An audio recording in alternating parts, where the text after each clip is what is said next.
बिहार के राजनीतिक गलियारों में अभी अभी इफ्तार से पकड़ी सियासी रफ्तार थमी ही थी कि अब प्रशांत किशोर ने फिर से एक सियासी रफ्तार को एक कदम और आगे बढ़ा दिया है। जब से पीके ने नई पार्टी बनाने की घोषणा क्या की कि सारी पार्टियों में खलबली सी मच गई।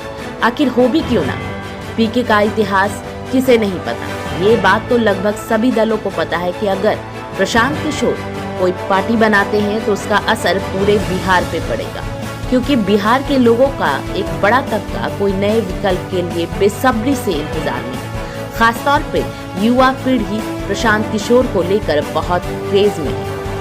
पीके को बिहार के युवा उनको भारतीय राजनीति के चाणक्य भी मानते हैं। शायद यही वजह है कि सभी दलों के नेता ने पीके के खिलाफ बयानबाजी तेज कर दी है। पीके ने आज अपने प्रेस कॉन्फ्रेंस में पत्रकारों को बताया कि वो 2 अक्टूबर यानी गांधी जयंती के दिन से पश्चिम चंपारण से 3000 किलोमीटर की जन यात्रा शुरू करेंगे और इसके बाद तय करेंगे कि वो पार्टी बनाएंगे या नहीं। आइए सुनते हैं पीके को और उसके बाद की प्रतिक्रिया को बीजेपी और जेडीयू की नेताओं को सुलझाने की क्षमता है और उससे बढ़ के आने वाले वर्षों में बिहार को बदलने का जिनके पास जज्बा है, जो बिहार को बदलना चाहते हैं, वो सारे लोग और या उनमें से ज़्यादातर लोगों को एक साथ आकर कोई नई प्रयास करने की ज़रूरत है। इस संदर्भ में मेरी जो सोच है और जो मेरी भूमिका है उसके बारे में मैं 2 बात आज बताने वाला हूँ। जैसा कि आप प्रेस में या अदरवाइज कई जगह मीडिया में स्पेकुलेट किया जा रहा है कि मैं कोई राजनीतिक पार्टी बनाने वाला हूँ या मैंने कोई राजनीतिक मंच बनाया है, ऐसी कोई घोषणा मैं आज नहीं करने वाला हूँ। मेरी कोशिश ये है और मेरी भूमिका आने वाले दिनों में ये होगी कि ये जो लोग जिनको मैं कह रहा हूँ, जो यहाँ के सामाजिक और राजनीतिक जीवन से जुड़े हुए हैं और जो यहाँ की मिट्टी को, यहाँ के मुद्दों को, यहाँ के समस्याओं को समझते हैं, उनमें से एक बड़ा तबका उनसे मिलना, उनसे समझना और उनको एक साथ एक प्लेटफॉर्म पर लाकर खड़ा करना। पहली मेरी भूमिका का पहला जो लक्ष्य है वो ये है। मैं मेरे 4-5 महीनों से हम लोगों ने करीब 17,500 हज़ार ऐसे लोगों को चिन्हित किया है, उनसे संपर्क बनाया है।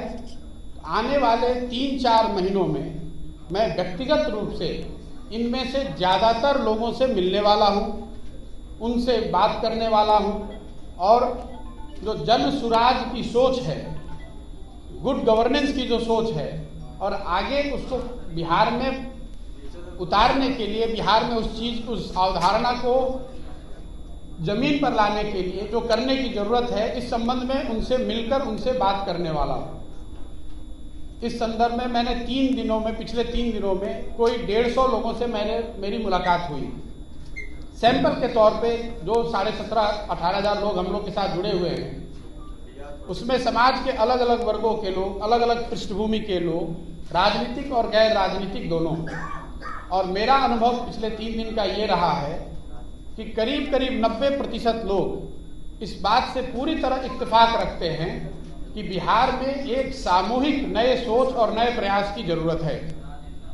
तो मेरी पहली घोषणा ये है कि अगले 3 से 4 महीनों के अंदर इन 17,500-18 हज़ार लोगों के साथ संवाद स्थापित करना, उनसे समझना, उनसे जन सुराज की परिकल्पना के बारे में चर्चा करना और अगर उनकी सहमति हो तो उनको इसका भागीदार बनाना, ये पहला लक्ष्य। के लिए बहुत बहुत धन्यवाद। मैं आपसे 2-3 मिनट का समय लूँगा अपनी बात कहने के लिए। उसके बाद आप अपने सारे प्रश्नों को पूछ सकते हैं। मैं यहाँ पे जितने समय ज़रूरत होगी उतने समय बैठूँगा।